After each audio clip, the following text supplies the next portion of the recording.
Brought to you by Agilus Diagnostics. Health test की बात आती है तो मैं भरोसा करता हूँ India's largest diagnostics company Agilus diagnostics. खुद को टेस्ट करते रहो।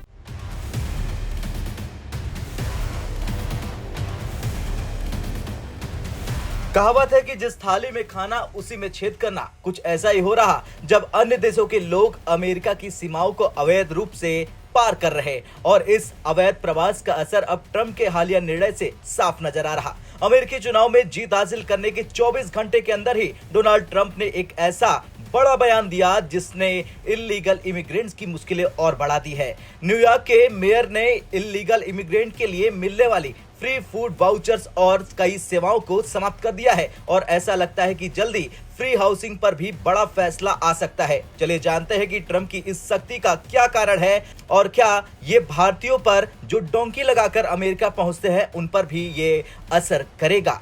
दरअसल अमेरिका में इमिग्रेंट्स दो तरह के आते हैं, एक जो कानूनी तरीके से वीजा लेकर आते हैं और दूसरी ओर अवैध रूप से बॉर्डर पार करके घुसने वाले। इल्लीगल इमिग्रेंट्स का मुद्दा अमेरिकी समाज में एक गंभीर समस्या बन चुका है। इल्लीगल इमिग्रेंट्स की संख्या बढ़ने से अमेरिकी नागरिकों को अवसर कम मिलते हैं और टैक्स पेयर्स पर बोझ पड़ता है। ट्रंप ने पहले कार्यकाल में ही इल्लीगल इमिग्रेंट्स के खिलाफ कड़ा रुख अपनाया था और मैक्सिको बॉर्डर पर स्टील वॉल का निर्माण शुरू कराया था। चुनाव जीतते ही ट्रंप की विचारधारा का असर दिखाई देने लगा।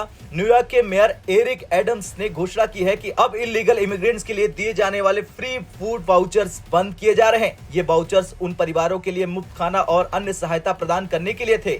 इससे अमेरिका की गवर्नमेंट की स्टेट फंडिंग में कटौती होगी जो पहले इल्लीगल इमिग्रेंट्स पर खर्च हो रही थी। फ्री फूड वाउचर्स के बाद अब फ्री हाउसिंग को भी समाप्त करने का विचार किया जा रहा है। अमेरिका में इल्लीगल इमिग्रेंट्स के बीच भारतीय नागरिक भी बड़ी संख्या में शामिल है। मैक्सिको बॉर्डर से अवैध तरीके से अमेरिका में एंटर करने वाले डोंकियों की संख्या चिंताजनक है। पिछले 4 से 5 साल में लाखों लोग इल्लीगल इमिग्रेंट्स बनकर अमेरिका पहुंचे। इस वजह से कहीं न कहीं भारत का नाम भी बदनाम हो रहा और अमेरिकी समाज में भारतीय इमिग्रेंट्स को लेकर नकारात्मक दृष्टिकोण बनता जा रहा। अगर ट्रंप के इस कदम से अमेरिकी नागरिकों का समर्थन मिला तो अन्य राज्यों में भी ये फैसले लागू किए जा सकते हैं। वैसे ट्रंप के इस फैसले से भारत को भी सबक लेना चाहिए।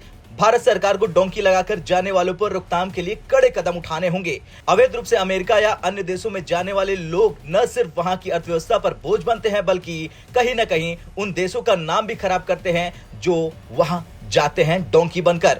भारत सरकार को सीमाओं की निगरानी और इस प्रक्रिया में शामिल एजेंट्स पर सख्त कार्रवाई करनी चाहिए। ट्रंप का ये फैसला दिखाता है कि अमेरिका अब इल्लीगल इमिग्रेंट्स के खिलाफ और सख्ती से कदम उठाएगा। इस मामले में भारत के लोगों को भी अवैध तरीके से अमेरिका जाने से बचना चाहिए क्योंकि अमेरिका में फ्री बीच का समय अब समाप्त हो गया है। अब अगर इस दिशा में कदम नहीं उठाए गए तो आने वाले समय में भारत को इससे और अधिक चुनौतीपूर्ण स्थितियों का सामना करना पड़ सकता है। खैर, आपको क्या लगता है, ट्रंप का ये निर्णय सही है? क्या अमेरिका में इल्लीगल इमिग्रेंट्स के लिए फ्री फूड वाउचर्स और फ्री हाउसिंग जैसी सेवाओं को बंद करना सही कदम है? और क्या भारत सरकार को इस मुद्दे पर क्या कदम उठाना चाहिए? आपका क्या कुछ कहना है? कमेंट कर जरूर बताएं। ब्यूरो रिपोर्ट, भारत तक।